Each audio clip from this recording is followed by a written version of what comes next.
জাতীয় নির্বাচনকে ঘিরে তরুণ ভোটারদের মধ্যে বেশিরভাগ বিএনপির প্রতি সমর্থন জানাচ্ছে বলে এক নতুন জরিপে দেখা গেছে। South Asian Network on Economic Modelling, SANEM ও অ্যাকশন এইড বাংলাদেশের যৌথ পরিচালিত ইউথ ইন ট্রানজিশন শীর্ষক জরিপে এমন তথ্য দেখা গেছে। জরিপে দেশের ৮ বিভাগের গ্রাম ও শহরের ১৫ থেকে ৩৫ বছর বয়সী প্রায় ২,০০০ তরুণ তরুণীর মতামত নেওয়া হয়েছে। জরিপের ফলাফলে দেখা গেছে ৩৮.৭৬% তরুণ ভোটার বিএনপিকে ভোট দিতে চান। ২১.৪৫% ভোটারের পছন্দের দল জামায়াতে ইসলামী বাংলাদেশ। এছাড়া সদ্য গঠিত জাতীয় নাগরিক পার্টি এনসিপির প্রতি সমর্থন জানিয়েছেন ১৫.৮৪% ভোটার।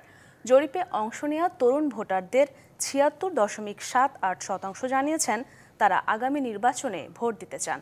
তবে রাজনৈতিক প্ল্যাটফর্মে তাদের অংশগ্রহণের বিষয়ে হতাশা ও অনাগ্রহ রয়েছে।